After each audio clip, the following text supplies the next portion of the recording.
Yeah, I am looking old.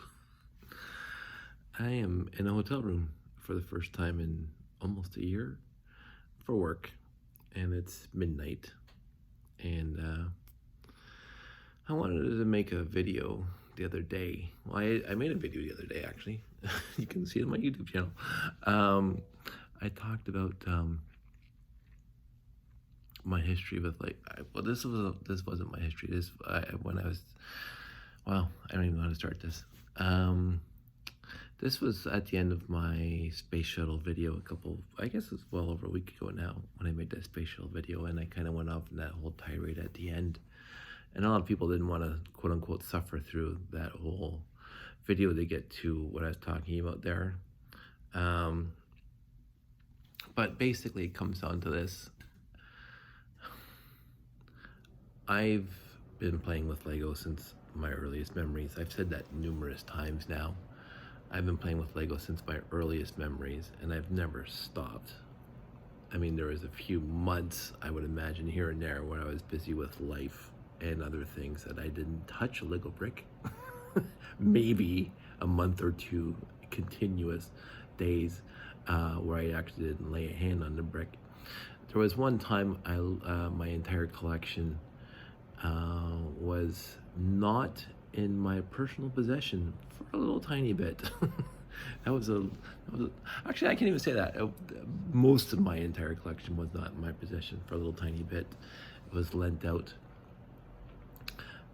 for kids, and I didn't mind that, but I still had some Lego with me, and then the rest of my collection came back.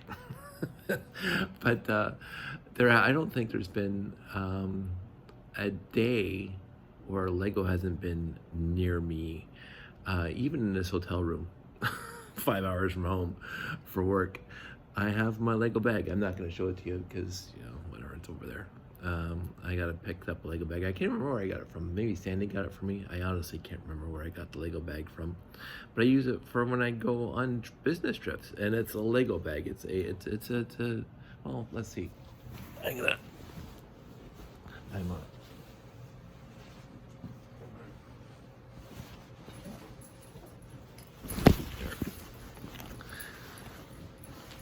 There we go. Because I'm in a hotel. um, this is what I use when I go. It's an actual modified Lego bag. It's even got a minifig inside, and it was there when I bought it, and I never took it off. So it's a Lego bag, and I used to pack my clothes for 2 or 3 day trips. And boom. That's the bag I use. And I know it's mine. You can't mistake that it's mine. So when I'm in with other business people back in the day when the world wasn't locked down because of a crisis, it was my bag. And I have no sort of pretense about the fact that it's a Lego bag. And some people, hey, it's a Lego bag. Some people don't even notice, and that's great. It's a good conversation starter when I'm checking into the hotel. Because some people, hey, it's a Lego bag. Yes, it is. And I use it when I go on business trips. Because I'm not, I guess the expectation is there's some shame in an adult playing with Lego. I don't know. I've never had that. And it's never been instilled in me to be ashamed of this hobby as an adult. I've hung around people, my family. I said in the other video, there was a point in my teenage years that my parents were, well, Dave, it's a kid's toy and you should put it away. No, no. Yes, it is directed at kids, but fundamentally, I knew deep down when I was 12 or 13 and they stopped buying me Lego. And that was perfectly fine. That was perfectly acceptable. My parents did not have to buy me Lego when I was in my teens. I bought me Lego when I was in my teens. I found it myself. I went to garage sales. I went to flea markets. Had a great time with it. I wasn't hurt that other people did not buy me Lego. My mom started buying me Lego again every once in a while. I think my sister got me a Nice Planet set. I think I was well into my 20s when she got me a Nice Planet set for my birthday. She shipped it. She's over in British Columbia. She shipped it to me, and it was like the sweetest thing. I got this little Nice Planet set, and I said, "That's just adorable," and I still have it. It's at home. I obviously most of my Legos at home. Um, they came to accept it, but it was not that they didn't accept it when I was in my teens. It was just that most people put away the Lego when they're 13 or 14. I didn't. Um, the Classic Space, which came out a couple years before I became a teenager. Not too many years. I wasn't into my teenage years when I was in the Futron. I was I think only year 2 of Classic Space when I was a teenager. When I became a teenager. It depends on if you think Classic Space started in 1978, 1979, or 1980. So there's some leeway there, but my parents did buy me Classic Space sets before I became a teenager, and then they stopped being my Lego. And as a teenager, I bought Classic Space sets. So fundamentally, when they asked me politely, and they didn't make a big deal about it, but a few times, it's childish, you should put it away. And I said, no. I didn't say no, I just didn't. I was having fun. My brother was having fun with his hockey cards. And as I said, the other video, my cousin Rick was having fun fixing up an old car, and that was his hobby. This was my hobby. It became not a child's toy, it became a hobby. And other people at the time, I had a couple of friends in college who loved Transformers. I mean, here we are in our almost 20s, and Transformers. I didn't have a problem with that. How could I forget the fact that how could I have a problem with that? I'm playing with Lego and they're playing with Transformers. But it's an interesting hobby, and collectibles, and they started when they're younger with the, again, Star Wars minifigs, or not minifigs, but the Star Wars figures, Kenner, and then all that stuff. And then grew on to the comic book collectors. There is a niche for childhood. I mean, and I found this out not that long ago, there's a whole bunch of people who are my age and older who love My Little Pony. Again, I'm not going to fault them. That's their interest. I'm not interested in that. I'm not interested in the Star Wars Kenner stuff. I remember my cousins Mike and Craig had a lot of Star Wars when we were kids, and we had a great time with it. But I got older, and I never liked the G.I. Joes. I never liked the He-Mans, all that stuff.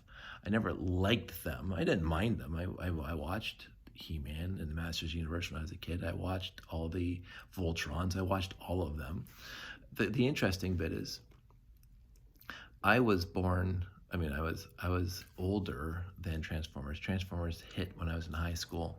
Teenage Mutant Ninja Turtles hit when I was, high school and past. Power Rangers, I was already an adult. And I said, whew, I missed all that. It was great. I missed all that.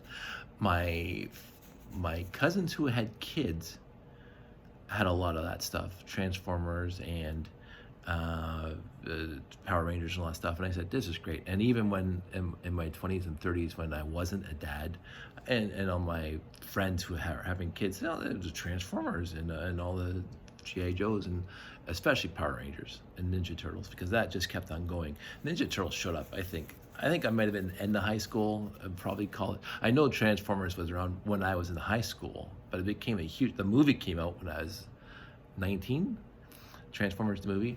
I saw it in the theater. On a slight tangent, I saw me by myself, no babysitting, no kids, no with me. I went to the matinee at the movie theater to watch Follow That Bird with Big Bird's first movie debut of Sesame Street, because Sesame Street started the year I was born. And I adored the concept of Sesame Street. I loved when I was a kid, I just loved Sesame Street because, Grover is my favorite character. And Bert and Ernie and all those guys. And it evolved after I grew out of Sesame Street at 6 or 7. But Sesame Street was always there when I was growing up. And because of all my friends' kids and, not my friends' kids, but Sesame Street was there our entire lives. and it became more of a, this is a cultural thing, but I always appreciated the foundation of whatever you can call it, foundational learning and whatever, the children's television workshop. So when Follow That Bird came out in the theaters, I am going to go see that movie. I really am. I am going to go see that movie. And here's me in line at the matinee at, I think, Fiesta, and there's moms and kids. Like, seriously, there's 6 years old, 4 year olds, and here's me, no kid around me, and hey, what are you gonna like? No, I'm watching this movie. So I'm sitting in the theater, and there's me, and there's a whole bunch of ankle biters, and I love the movie. I can't even, like, it wasn't that, like, I can quote words from Transformers the movie. I cannot remember a scene in Follow That Bird now because I haven't seen it in 30 plus years. But I remember it being a nice movie. And I saw it because Sesame Street meant something to me. Not huge, it's not like foundational. Sesame Street, Lego's different. When I saw the Lego movie, like I was like, it was like it wasn't a moving experience, like it wasn't a spiritual thing, but it was like, this is fantastic. This is what I had in mind when Jake, Pete, and I made the Lego movie back when we made the Lego movie, our Lego movie back in the 80s. That Lego is not just a kid's toy; it's an imagination thing. It's a storytelling thing. I mean, the Lego movie is a fantastic movie. Forget the Lego; it's a fantastic movie. It's about, a kid with his imagination, and a parent, father-son relationship. Blah blah. It's a nice movie, and it's not just Lego and with on the big screen, although that was fantastic too. There was so many scenes in that movie that were just fantastic, and the voice casting was brilliant. Liam Neeson, I mean, the good cop, bad cop, just fantastic. Darny darn darn darn. It's like, I can quote that movie. But I was 12, and my parents said, put away the Lego, and I go, no. And it wasn't a big thing, and I still played, and I still have my Lego. And again, I still did my homework, and I still, graduated high school, and I went off to college, and I still play with Lego. And I was soldering breadboards. I was making circuit boards to connect the 4.5 motor system that the Lego came out, so I can build my own little robots connected to my Commodore 64. I was programming my Commodore 64 to run motors from the Lego motors.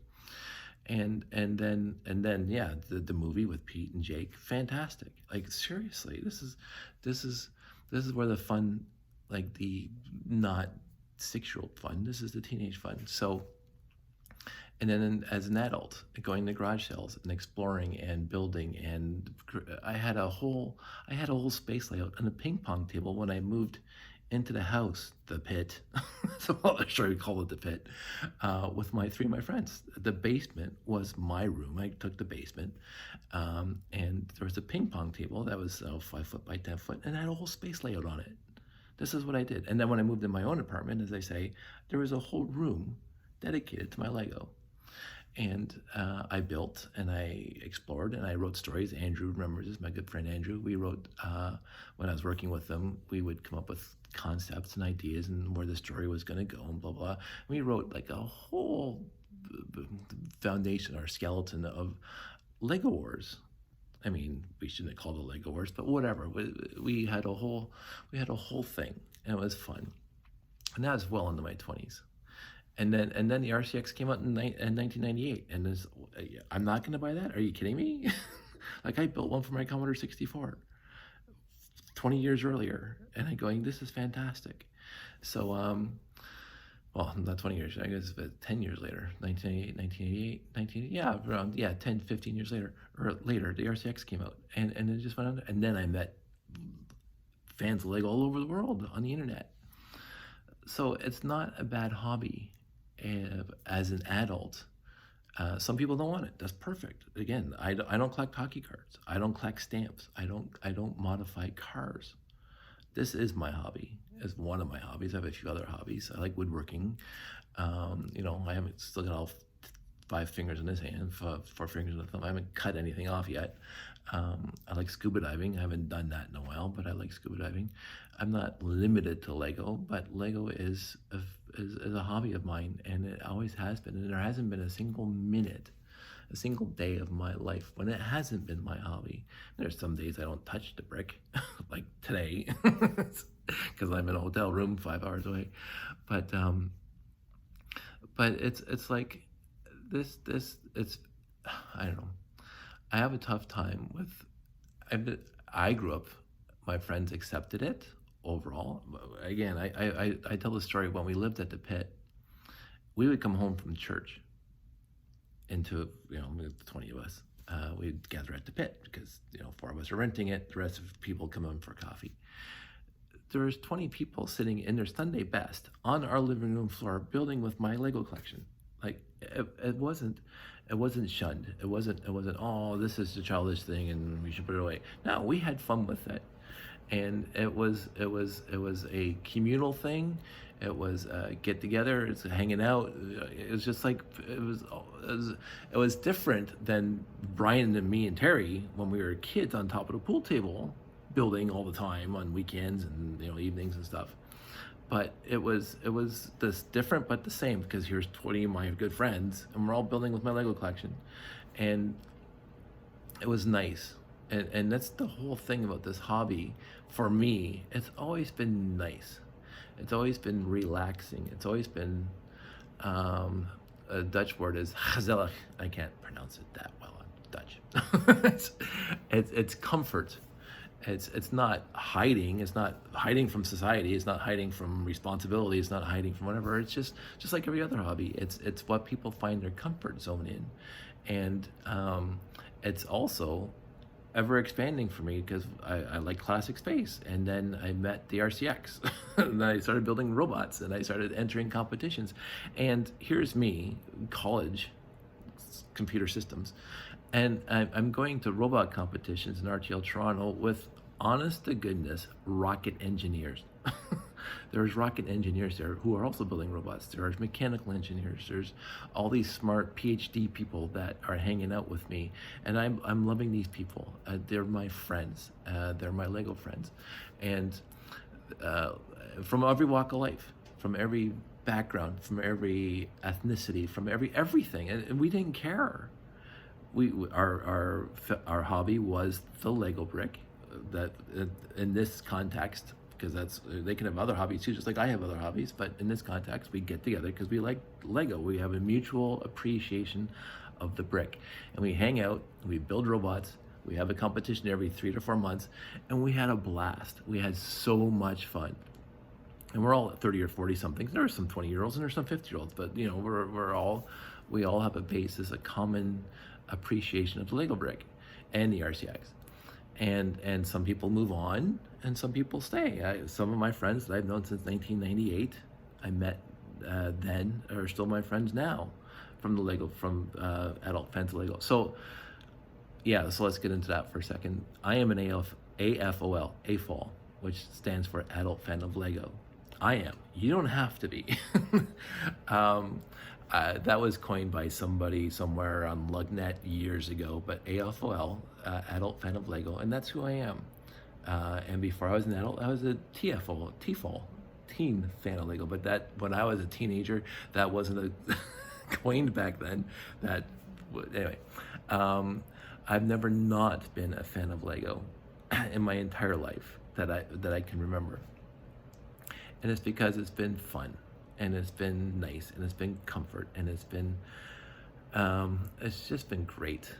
And I didn't get a lot of pressure. I mean, my parents, I said a few times, you should put it away, and they didn't bother anymore. And Mom actually bought me a few Lego sets when I was in my 20s as a bit of a joke. Hey, Dave, here's your birthday present. And even to this day at Christmas time, I'll shake a box. Josh makes fun about it. And it's a joke now. We shake a box. And, oh, that's not Lego. It's pants or tie. No ties. Pants or a shirt, whatever. But I'll shake a box. And Sandy is very, very, very, very accommodating to this hobby. She will buy me Lego for Christmas, and she'll wrap it up, and I'll shake it and say, hey, it's Lego. I get a little excited. Hey, it's a Lego set. So it's been fun, and I knew fundamentally when I was 12 that it was going to be fun when I was 53. well, not 53, but when I was going to be older, I knew it was still going to be as fun or even more fun. And I will say this, I will definitely say Lego now is a lot more fun for me than it was when I was a kid. And I said it was fun when I was a kid. So um, all the people I've met all over the world, and they're friends with me on YouTube, and they're friends with me on Facebook, and we've met a few times at Lego conventions, and they still stay in contact because we have a mutual appreciation of the brick. And I notice overall we all have the same kind of mentality of just being nice to one another. I mean, there are some, and every, as I say, as as I said before, in any kind of volunteer organization or a group like this, whoever shows up shows up. What you get, what you get. But overall, I've had no complaints about who I've run into and who I've met and who I've got to deal with and who I've got to talk to and who I've built things with and collaborated with and blah blah blah. And people I've built relationships with for the past 20 years online. We've got together, you know, it's some things wane and come back and whatever. But overall, it's been utterly fantastic. The people I've met, the people I get to talk to, and we get to talk about some serious stuff because, you know, we're all 50 plus now, and our lives are different than when we were 20 somethings. You know, marriage and kids and health and whatever else like that. And so I'll get pinged every once in a while on social media through Facebook or whatever, or an email. Dave, it's a serious topic. Okay, I'll talk about that because I've had history and we've all had history. And since we've talked about our shared histories, there's some things I know and some things they know and some things that we've dealt with and some things they don't. So we talk about this kind of stuff.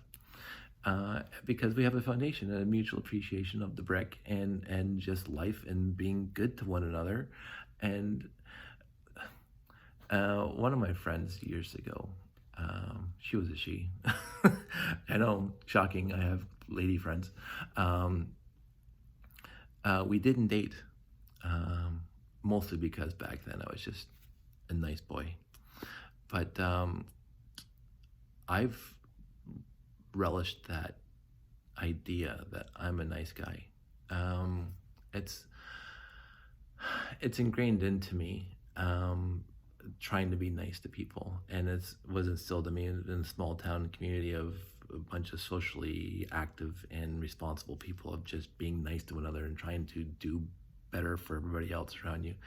It's not sort of commune or, you know, sell all your stuff and move off to the woods somewhere and become a Mennonite. Well, I shouldn't say that, you know, but just being nice to one another. It's how I was brought up. My parents, they instilled that very, very adamantly in me, that you should try to be nice to one another. You try to do what's best in all possible circumstances. You think about all the options and you take the high road, take the best road, which is why I, you know, made me who I am today. And I still, to this day, always come across a situation. What's the best? Not for me. What's not going to make me ahead and screw everybody else? But what's the best for everybody in this situation? What's the best possible result here? And I noticed that a lot of my Lego friends have the same ideas. And I was like, wow, we all grew up in different worlds, different countries, different environments, different ages, and they have the same ideals. Where it's just being nice to one another and sharing ideas and sharing stories and sharing and appreciating what other people can do, because it's a hobby where not everybody has to do the same thing. Seriously, Lego is such a wide range of hobby ideas, from collecting to building to all like the various themes. I like castle. Hey, go at it. And then they build huge, beautiful castles. I like Harry Potter, specific niche in castles, but it's completely separate. And they build 13-foot castles. Are you kidding me? I don't even know the builder's name, but she built a 13 by 13-foot Harry Potter castle, like fully detailed. Of course I'm gonna love that.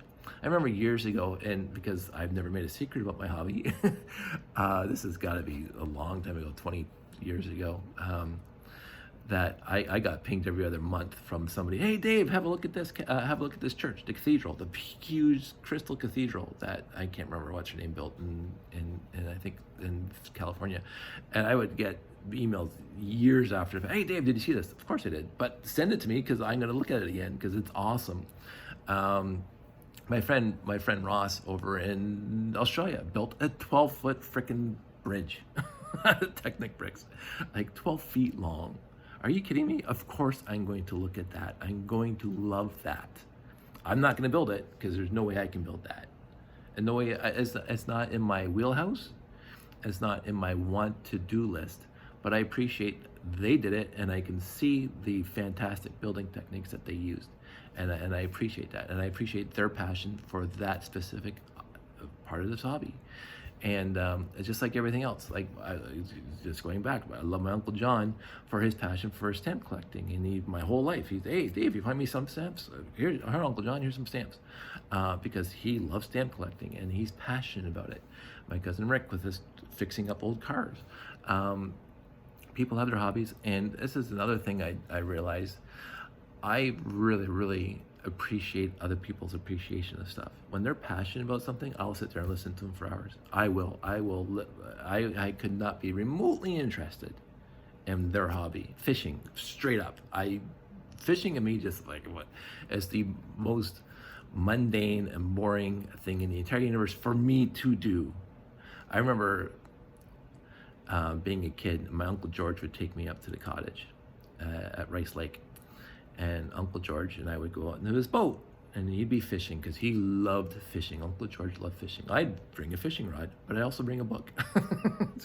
And I would not put anything on my fishing line. I'd put it in the water and I would read a book the entire afternoon in the boat. And he'd love fishing. Hey, Dave, look what I got. And there's even a story. This is back when I believe he had the cottage in Perry Sound. I was in my head, Perry Sound, Georgian Bay, Peterborough, Rice Lake. That my Uncle Pete, my Uncle Albert and my Uncle George are out fishing. And see, I love their passion about this stuff. And they're out there, hey, Brother Albert, how's your fishing going? And Uncle Albert reached over his little boat and he pulled up his little chain of fish and he just a fish, I don't know, 6 inches. And Uncle George, hey, well, that's a good job, Albert. But I got an 8, whatever, a bigger fish. And then Uncle Albert reaches over to the other side of his canoe or boat. I guess it was 16 foot. And he pulls up even a bigger fish. Like, it's a fun story. Uncle Albert, Uncle George, and I'm back to Uncle Albert. He trumped him. And I, to this day, that's 40 plus years ago.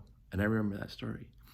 And I remember my cousin Rick being excited because he had to order new heads on his engine, and he had one of them chromed or something, and he got them and he was all excited. And I'm going, and I was a kid, and I remember his enthusiasm, and I was there when he put him on the truck and he's showing it off and he's like gushing over it, and he's just like, look at this, and he's so passionate and happy about that. And I was enthralled and brought into his passion. I've never done engine work. I know what a carburetor is. I know what a distributor is. I know what an alternator is. I can point them out on a car. Maybe not now because the engines are completely different, but I took grade 9 auto shop. I know what a gasket is. I know how an internal combustion engine works. I know what a Century valve is. I know all that stuff, but I don't care. I turn the key, it moves, it takes me from point A to point B with my Lego collection. But other people have a huge passion for modifying their rides, and I've been to car shows on both sides of the wire. I've sat with people who are displaying cars, and we sat the entire show, and people walk up to them. So there's another story.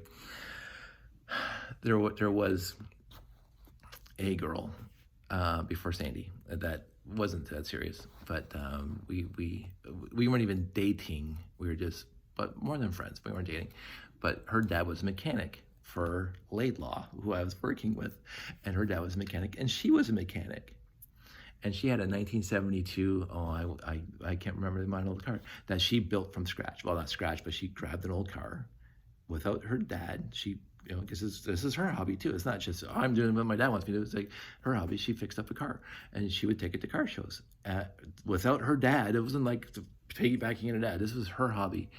and we were hanging out. Well, so we weren't dating, we were hanging out. And we would go to a car show in Shakespeare or Stratford or whatever. And we were there in the lawn chairs, and we're sitting there behind the rope, and the cars just, I help her polish it and whatever. She's passionate about it. She's explaining to me what she's done and whatever. And I knew what she's talking about because I know about cars. I know suspension. I know that stuff. I personally don't care, but her enthusiasm, and I helped her prepare the car at home, take it to the show, set it up, polish it, whatever. And whatever she did, I'm there, and I know what she's talking about because I know something about cars. And we're sitting behind the rope line, and people were walking up to me, and I was insulted. Like, honest to God, I was insulted. She did it, not me.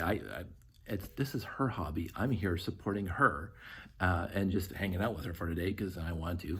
And yet, 99% of the people who did not know who she was would walk up to me. Hey, look at the whatever 450. No, it's hers. Talk to her. Like I sat back farther, and they still would approach me. And it's sexist, and this is like 25, 30 years ago. So I guess 25 years ago. But I was like, this is her hobby, and she's passionate about it, and I helped her with it. It's like any of my friends who are passionate about something, hey, Dave, come and help me. Sure, I'm going to come and help. Your enthusiasm for your hobby, I adore. I do really appreciate other people's appreciation of stuff. And I can sit and listen to my dad talk about history the entire day. My dad is a huge history buff. He's read everything on Tecumseh and Sherman and American history. You're not going to find somebody. I mean, you are going to find people, but he's very well learned. He loves history. So here's a story. I was working for my friend Rick's dad as a moving company years ago, and I picked up in one of the moves. Winston Churchill was a prolific op writer after the war was over, and he wrote a 6-tome, like not just a paperback book, like a huge encyclopedia, 6 of them, of his entire life. It's a biography, autobiography, and there's 6 of them, 6 books, and they're bigger than the Bible, like it's just massive tomes, each one. And I got this one, and I was missing book 4. And they're out of print for whatever reason. And hey, Dad, I found, book 4 is missing. Oh, and this is like years ago, I was like in my 20s. And then Sandy and I were in Ottawa for business once. I was there for business, and she tagged along, and we went for a walk.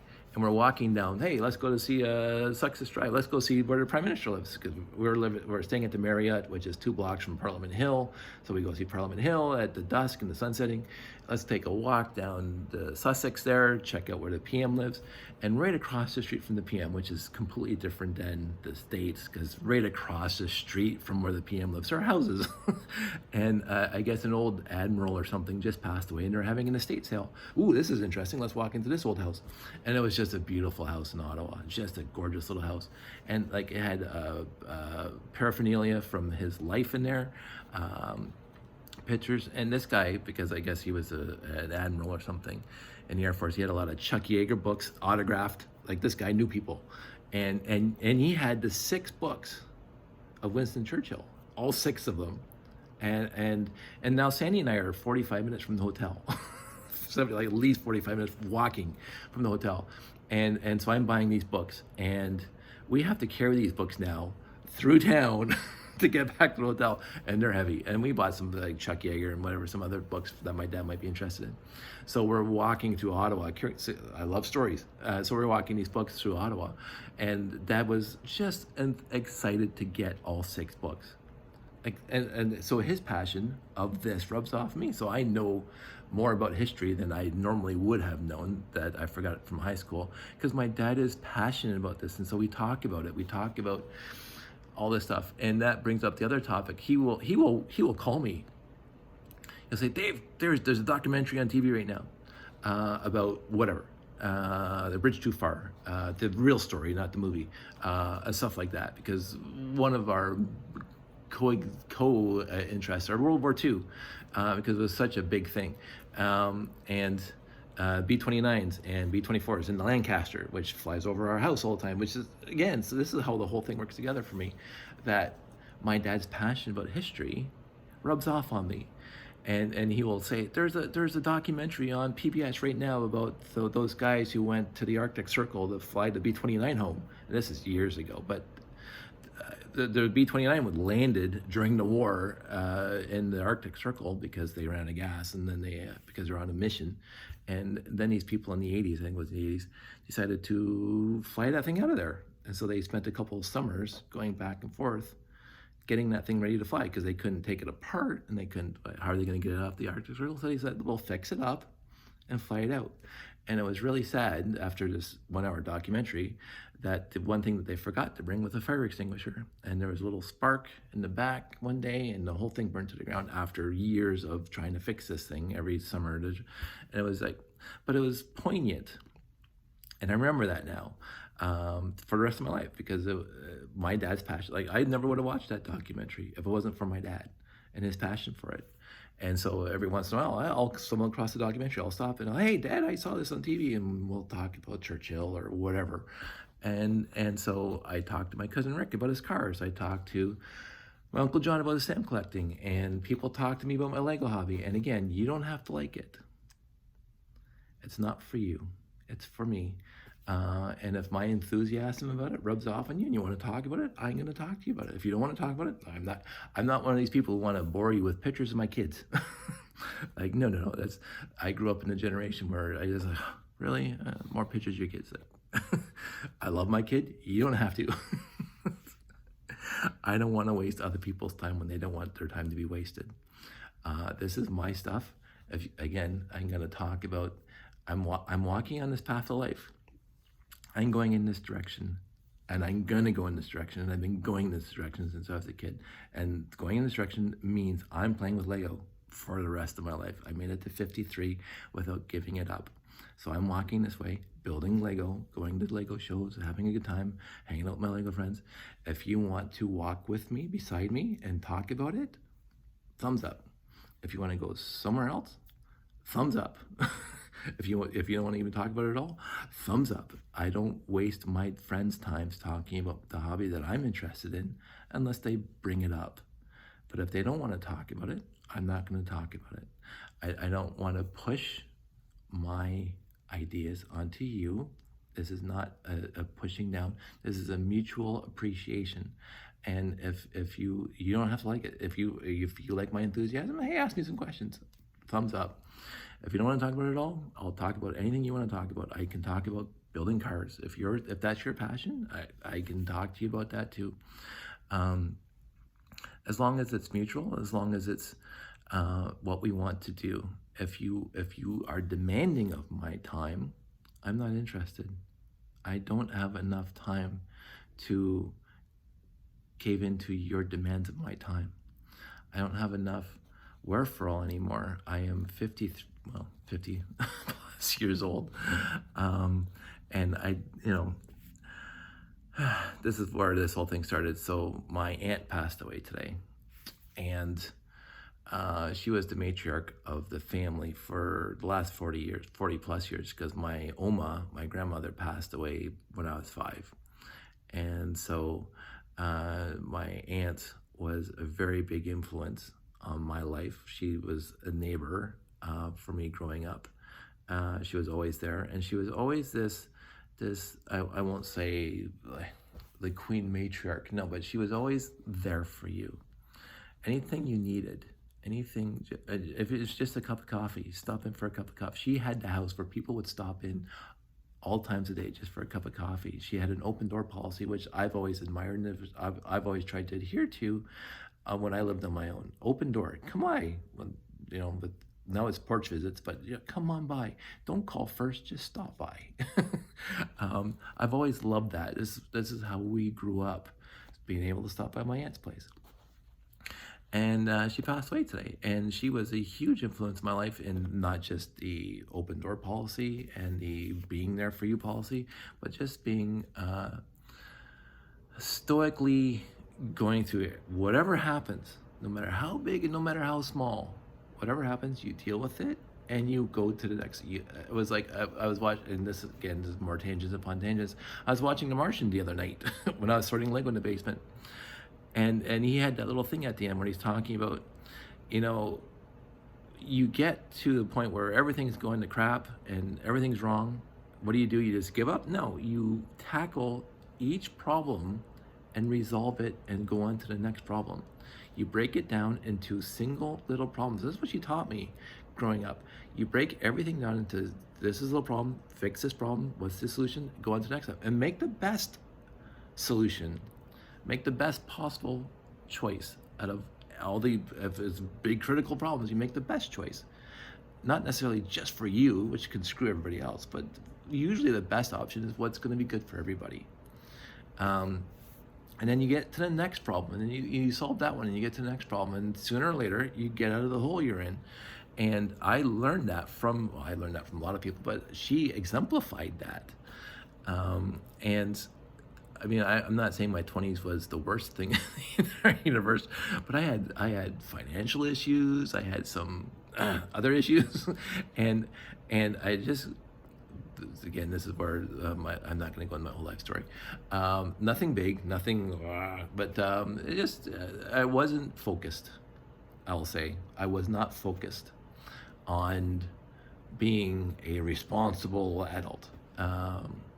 But I never got in trouble with the law. I never ever wanted to get in trouble with the law. I never ever got on the wrong side of the law.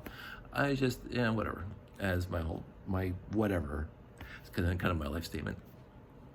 But if you have that cavalier attitude for everything, nothing happens. You fall farther and farther behind. So sooner or later, you have to kind of get your back up, put your nose to the grindstone, get things done, and move on. And so there was it wasn't formidable, but it was a bit of a hump to get back on track to be better for yourself and society. And so that was my 20s. And what happened was, it was one step at a time. And the first one was to pay a lot of people off, to catch up on the finances, and without, being stupid about it. And so you put your nose to the grindstone and you fix it, and you bring it to heart. You make it a foundational principle that you're not going to go into debt again, and you move on. And that took a lot, and it took a lot of soul searching, and it took a lot of talking with friends, my very good and dear friends.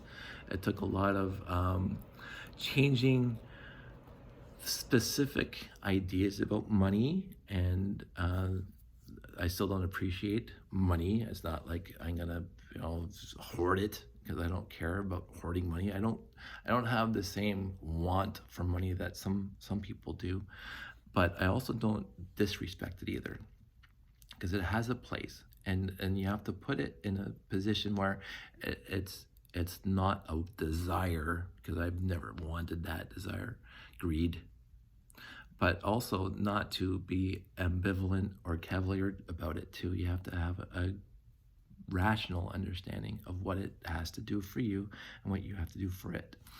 And so it took me a long time. It took me a long time through my 20s. And the good part is I had beautiful friends who did not lend me money, because that would be a stupid thing. It's like, here, to alcoholic, here's more booze. Like, they would not do that. And I don't think I asked, because it was my hole to dig myself out of. But they were there for help. They were there for support. They were there, and this is my whole thing. And so it's across the spectrum. It was also because you still have to live, you still have to have fun, you still have to have a life outside of digging yourself out of the hole. And that's what makes digging yourself out of the hole better and easier, is to have a foundation of friends that, let's go for camping for a weekend. And you know how much I love camping. I'm gonna go camping for a weekend. And they never made a big thing about the hole that I was in. They never made a big thing about it. It was there. They all knew it, because again, I'm not secret about anything. But having those friends that I've had my entire life, and being able to talk about stuff and understanding, getting a better concept of why I'm in this hole in the first place and how to get out of it, and the support and appreciation, mutual appreciation. And it just became one day I could walk into a bank and, hey, bank, I want a mortgage. And they said yes. And I was like, what? You're giving me a mortgage? Are you kidding me? This is candid camera now, right? No, they gave me a mortgage because without filing for bankruptcy and without doing anything stupid, I got myself out of not a huge hole, but I did not respect money. And now I have an appreciation for where money fits into my life. And I don't hoard it. I don't care to hoard it. But I know that what I need and to take care of the stuff that has to be taken care of and have a little bit of a nest egg, because I want to be retired in 6 years and do a lot more stuff with my life, more Lego shows. But my 20s ruined that idea, but I didn't realize I was ruining that idea, because in your 20s you don't think about when you're 50. And so now I'm sitting at 50 and I say, yes, I should have been more fiscally responsible when I was in my 20s. Again, I wasn't a burden. I don't think I was a burden on anybody. My friends might have other ideas, but I don't think I was a burden on anybody. But overall, I dug myself out of a hole with a lot of help and support and moral support from friends and family, and a lot of help in other ways. And it was fantastic the day I walked into the bank and I wanted to buy a house, and they said yes. And I said, well, because I was financially solvent for over a decade when I walked into a bank, and it became so. And I don't think I changed my lifestyle that much between being in the hole and being out of the hole. Like, I don't think so. And so I still love Lego. I still love diving. I still love my friends. I still go for coffee every day, and then, or every afternoon, or every Sunday now. But it's just the small changes that lead to big consequences, big results. Either way, you can do small changes to go into the hole, and you can do small changes to get out of the hole. Depends on how far you're down. Anyway, that was a whole other tangent. But my Aunt Nellie, 90, by the way, I don't know if I said that earlier. She was utterly fantastic in the role model that she exemplified on how to live a just life, justice for yourself, justice for society, justice for your fellow person, justice for the planet. She was very, very ecologically friendly. Even back in the 70s and 60s with the bottle drives and the paper drives and the steel drives and all that stuff. She remembers it from the war. She was old enough that she was a kid in the war, but she remembers that. And she kept that to heart. And so she was very ecologically friendly. Turn off the lights. Well before that became in the 70s the catchphrase, turn off the lights, save electricity. She was always that way. And you just watch these people. I grew up in an environment where I saw so many good role models where they would have their ideas, and it's a fantastic idea, and you take that to heart. And so I watched her through the 50 years of my life, in her life, obviously. And she was a fantastic role, and she was a fantastic friend, and she was a fantastic aunt for us. And she was a fantastic neighbor, and it's a sad day for me and my family and my dad, who's lost his oldest sister. But she was 90, and she lived the life she wanted, and I also took that to heart, that she lived the life she wanted, and I saw her living the life she wanted when I was a kid, and she was living the life she wanted, and she wasn't making any excuses for it. She wasn't making any apologies for it. She lived the life she wanted. And and again, I'm 50 something. I plan on living to be 90 something like she was today. I can look back at my life, and up and downs, I just talked about some of them. I mean, that's my biggest, I think. But overall, I look back and I say, you've heard me talk about my 20s and how much fun they were, and they were fun. And the Lego, how much fun that's been, and all the other stuff. And so I live the life I want to live. I don't make any pretense about it. I don't make any excuses for it. I don't make any, humor me. No, I don't do that. I don't demand other things from other people to make my life better. I live the life I want to live. And again, because I'm walking in this direction, and I like this direction I'm walking in, and you have to come at me with something that's backed up by science, something backed up by facts, something that's backed up by rationality to say walking this way is bad, Dave. It's bad for you. It's bad for everybody else. My finances in my 20s was bad. It was not stupidly bad, but again, it was bad.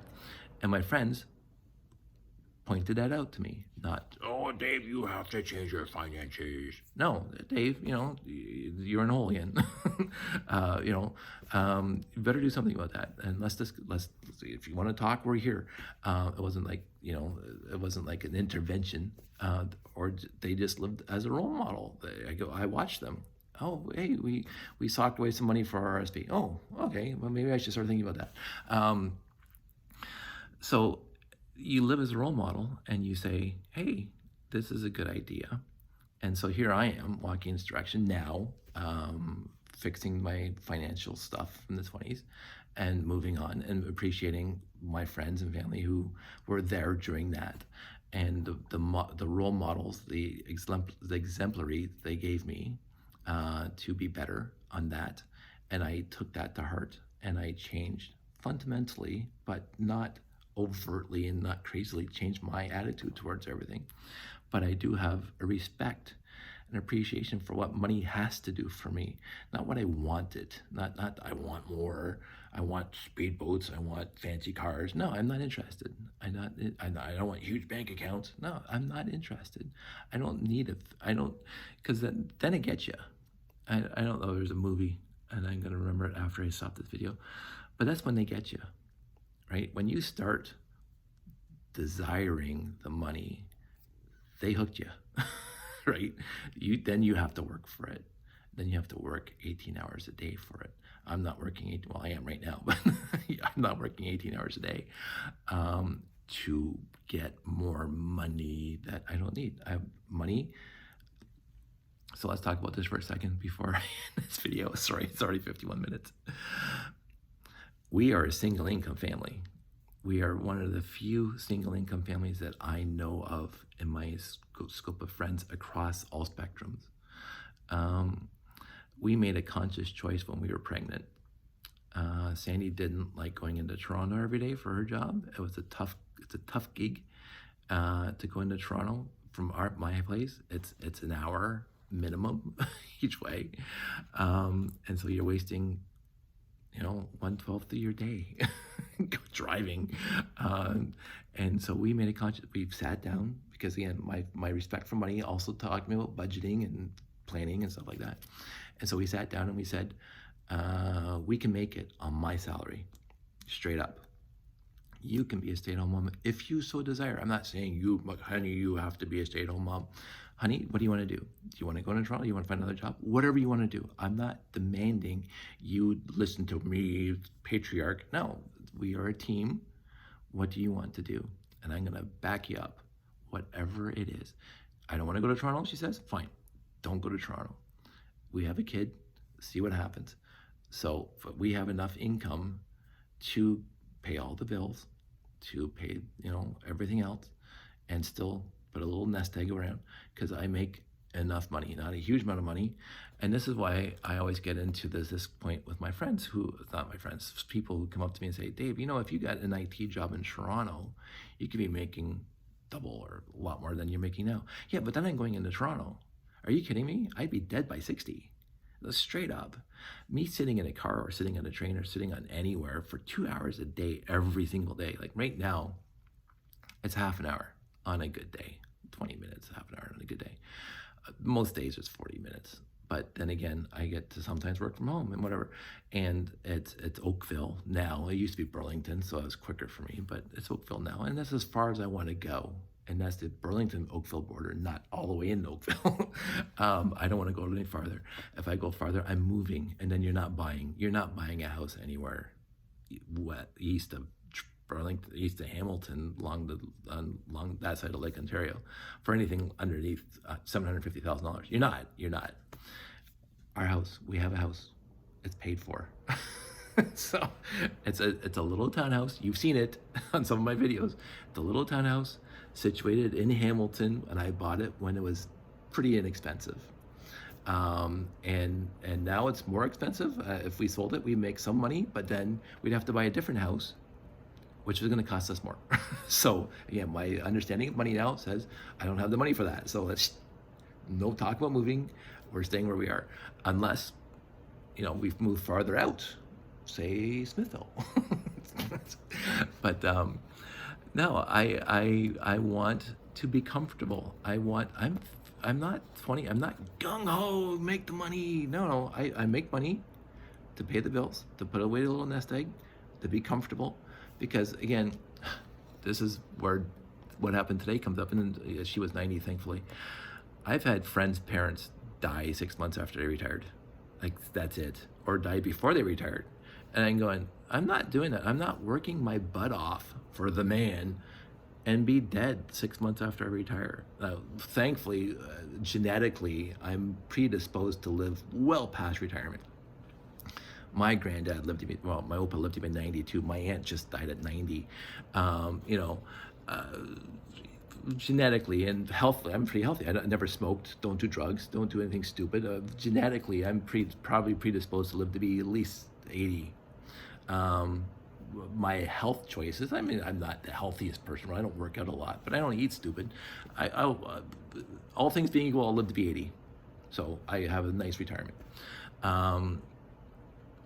So I don't want to, but I also don't want to be 80 and then do everything, or 75 or 65 and then do everything. I'm doing everything. I've done the trips I've done and gone scuba diving while I can. My dad had to hang up his scuba suit. Like, there are people who dive well into their 80s, but that's very few people. But even now, by the last time I dove, I was like, oh my goodness, this is exhausting. I don't do it enough. If I got right back into it, I'd probably be old hat again. But it's like, people say it's like riding a bicycle. I haven't ridden a bike in 5 years. I can guarantee you, if I get on it right now, the first time on it, I'm going to be exhausted. You have to get back into the swing of things. But I want to do the fun stuff now while I'm in my 50s and not wait till I'm 65. So I'm not going to work my butt off and work all my hours and make lots of money now to enjoy when I'm 65. No, I'm going to enjoy my life now. Just like I enjoy my life when I was in my 20s. I had a good time when I was in my 20s. We did a lot of camping. We did a lot of this. We did a lot of that. And I just got to be smarter with money. That was my deficiency. And I think I've corrected that. And so in my 30s was fantastic. Like, we did so much scuba diving, we did so much camping, we did so much whatever, and I had money. And because I just small changes. Don't keep on buying. Don't buy to make yourself feel good, which is kind of what I was doing a little bit. Just for that reason, and knowing that if you buy this, you don't have that, but food. Or rent. So anyway, this is already almost an hour. I'm gonna cut it short. I don't even know I'm gonna publish this. I already miss you, Aunt Nell. I really do. And thank you for letting me have the foundational principles in my mind so that I can walk this way. In that direction where I want to walk, and people who come along with me, just like people who came and saw you all the time.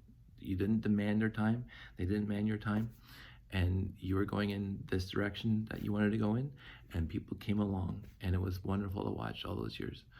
And the role model that you gave me, the love that you gave me, all the other stuff, the examples, the talks, the lunches, the thousands of lunches.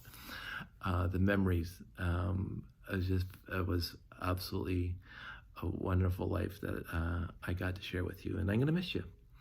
So that's it. I'm going to wrap this up now. So stay safe. I'm going to drive home tomorrow from Sudbury, and I need to get some sleep. So I'll talk to you guys all later.